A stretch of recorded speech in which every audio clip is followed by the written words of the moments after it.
America के द्वारा एक बार फिर से बड़ा एक्शन लेते हुए बैलिस्टिक मिसाइल प्रोग्राम के ऊपर प्रतिबंध लगाने का फैसला किया गया है और ये अब तक का एक काफी बड़ा झटका है। इसके अलावा अर्मीनिया से भी खबर निकलकर सामने आ रही है कि अर्मीनिया एक बार फिर से भारतीय हथियारों की डिमांड कर रहा है। वहीं हाल ही में जिस तरह से अमेरिकी डिप्लोमेट लगातार विपक्षी पार्टी से मिल रहे हैं, साथ ही अमेरिका की राजनयिक जब असदुद्दीन अवैसी और फारूक अब्दुल्ला से मिली तो उस पर भी अब जयशंकर ने अमेरिका को फटकार लगाई है। इन सभी खबरों के बारे में इस वीडियो में डिटेल में बात करेंगे, इसीलिए वीडियो को अंत तक जरूर देखिएगा।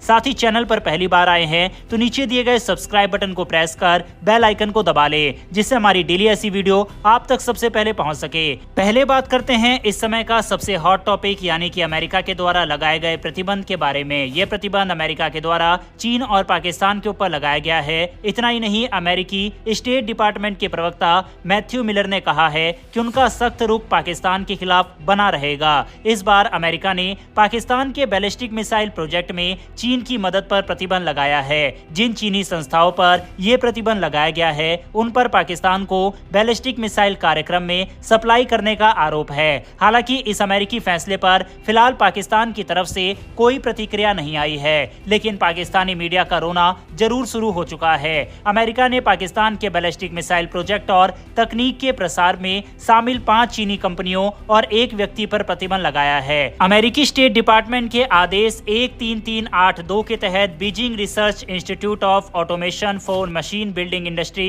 यानी RIAMB का नाम खासतौर पर लिया गया है। ये कंपनी विनाशकारी हथियारों और उनके प्रसार के उपकरणों पर काम करती है। मैथ्यू मिलर ने बताया कि RIAMB ने पाकिस्तान के शाहीन 3 और अबाबिल मिसाइल सिस्टम से जुड़े उपकरणों में मदद की है। अमेरिका का कहना है कि इस कंपनी ने पाकिस्तान को रॉकेट मोटर टेस्टिंग के लिए उपकरण खरीदने में सहयोग किया है। इसके साथ ही चीन की हुएई होचांगदा इंटेलिजेंस इक्विपमेंट कंपनी, यूनिवर्सल इंटरप्राइज और शी यान लोंगडे टेक्नोलॉजी डेवलपमेंट कंपनी पर भी प्रतिबंध लगाया गया है, जो पाकिस्तान के इनोवेटिव इक्विपमेंट कंपनी के साथ काम कर रही थी। एक चीनी नागरिक पर भी इस फैसले के तहत कार्रवाई की गई है, जिन पर चीन से पाकिस्तान को उपकरण भेजने में मदद का आरोप है। अमेरिका ने साफ कहा कि वह पाकिस्तान के बैलिस्टिक मिसाइल प्रोजेक्ट के खिलाफ अपनी कार्रवाई जारी रखेगा, चाहे ये दुनिया के किसी भी कोने से संचालित हो। दूसरी तरफ चीन ने अमेरिका द्वारा लगाए गए इन प्रतिबंधों का विरोध किया है। अमेरिका में चीनी दूतावास के प्रवक्ता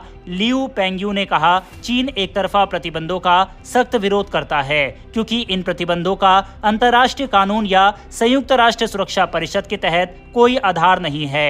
चीन हमेशा अपने कंपनियों और लोगों के हितों की रक्षा करेगा। देखा जाए तो पिछले कुछ समय से अमेरिका का रुख पाकिस्तान को लेकर काफी ज्यादा सख्त दिखाई दे रहा है। अमेरिका की तरफ से हाल ही में पाकिस्तान की जो ईरान के साथ गैस पाइपलाइन परियोजना है उसको लेकर भी चेतावनी दी गई थी और ये कहा गया था कि अगर पाकिस्तान इस परियोजना को आगे बढ़ाता है तो उसे इसके कड़े परिणाम भुगतने होंगे, जिस कारण से पाकिस्तान इस प्रोजेक्ट को वापस से शुरू करने की हिम्मत नहीं दिखा पा रहा और इसकी डेडलाइन अब पूरी तरह से खत्म होती दिखाई दे रही है, जिस पर ईरान की तरफ से भी पाकिस्तान को यह धमकी दी गई है कि अगर पाकिस्तान ने अपने हिस्से की पाइपलाइन नहीं बिछाई तो इस मुद्दे को लेकर ईरान इंटरनेशनल कोर्ट में जाएगा, जहां पर न सिर्फ पाकिस्तान को अपमान सहना पड़ेगा बल्कि अतिरिक्त जुर्माना और भुगतान भी ईरान को देना पड़ेगा।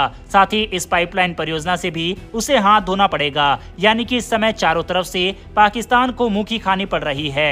अमेरिका के द्वारा लगाए गए चीन और पाकिस्तान की कंपनियों के ऊपर प्रतिबंध के बारे में अपनी राय कमेंट बॉक्स में लिखकर बताइएगा। बढ़ते हमारी अगली खबर की तरफ। ये खबर अर्मीनिया से निकलकर सामने आ रही है।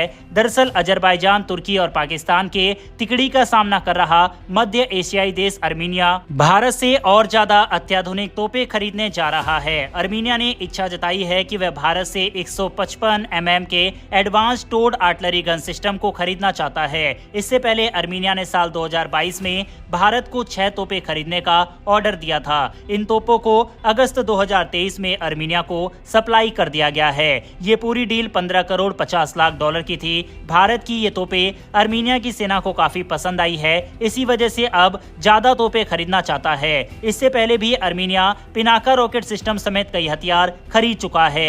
IDSA के महानिदेशक सुजन चिनाय ने रूसी मीडिया वेबसाइट स्पुतनिक से बातचीत में कहा कि अर्मीनिया अब और ज्यादा तोपों के लिए बातचीत कर रहा है। चिनाय ने कहा कि ये 155 mm की तोपें अत्याधुनिक तकनीक से लैस है और इन्हें कहीं पर भी तेजी से पहुंचाया जा सकता है।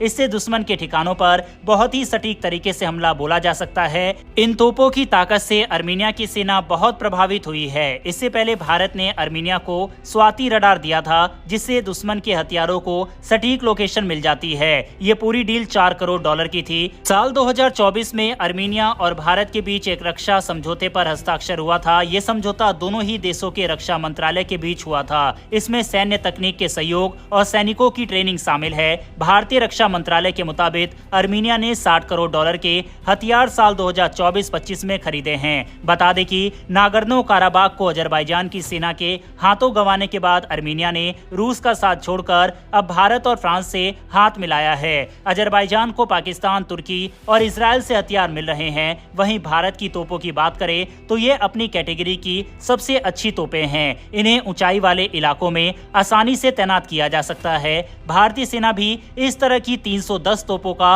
ऑर्डर देने जा रही है। इस तोप को डीआरडीओ, भारत फोर्ज और टाटा ने मिलकर बनाया है। इस तोप से 50 किलोमीटर तक दुश्मन के ठिकाने को तबाह किया जा सकता है। ये तोप मात्र 1 मिनट में 5 गोले दाग सकती है, साथ ही 1 घंटे में 60 गोले दागने की ताकत रखती है।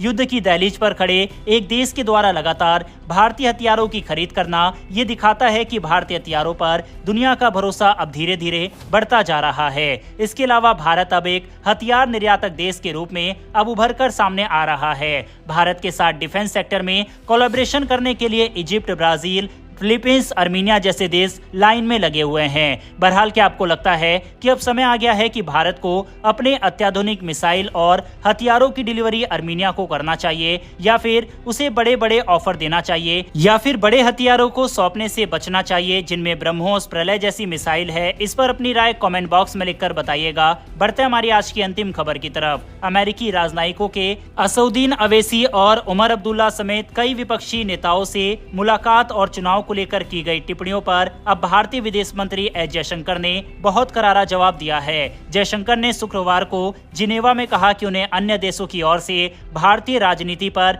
टिप्पणी करने से कोई समस्या नहीं है, लेकिन उन्हें अपनी राजनीति पर उनकी टिप्पणी सुनने के लिए भी तैयार रहना चाहिए। भारतीय विदेश मंत्री ने ये भारतीय समुदाय के साथ बातचीत के दौरान ये तीखी टिप्पणी की है। इससे पहले अमेरिकी राजनयिकों ने विपक्षी नेताओं से मिलने पर भारत में बहुत तीखी प्रतिक्रिया हुई थी। जिनेवा में आयोजित कार्यक्रम में नई दिल्ली स्थित कुछ विदेशी राजनयिकों द्वारा भारत कुछ विपक्षी नेताओं के साथ व्यक्तिगत बैठक करने के बारे में जयशंकर से सवाल पूछा गया था। विदेश मंत्री जयशंकर ने इसका सीधा जवाब नहीं दिया। उन्होंने कहा, यदि लोग हमारी राजनीति के बारे में टिप्पणी करते हैं तो मुझे उसमें कोई समस्या नहीं है, लेकिन मुझे पूरी निष्पक्षता के साथ लगता है कि उन्हें भी अपनी राजनीति के बारे में मेरी टिप्पणी सुनने के लिए तैयार रहना चाहिए। जिनेवा में भारत के स्थायी मिशन द्वारा आयोजित कार्यक्रम के दौरान विदेश मंत्री ने पिछले 10 वर्षों में प्रधानमंत्री नरेंद्र मोदी के नेतृत्व वाली भारत सरकार की उपलब्धियों पर भी प्रकाश डाला। जयशंकर ने कहा, पिछले 10 वर्षों में हमारी हाई स्पीड रोड कॉरिडोर में 8 गुना वृद्धि हुई है और हर दिन 28 किलोमीटर राजमार्ग जुड़ रहे हैं। 2014 से 6 मेट्रो नेटवर्क से बढ़कर अब हमारे पास 21 है। इस अवधि में बंदरगाह संचालन 2 गुना हुआ है और अब हम हर साल लगभग 7 से 8 नए हवाई अड्डे बना रहे हैं।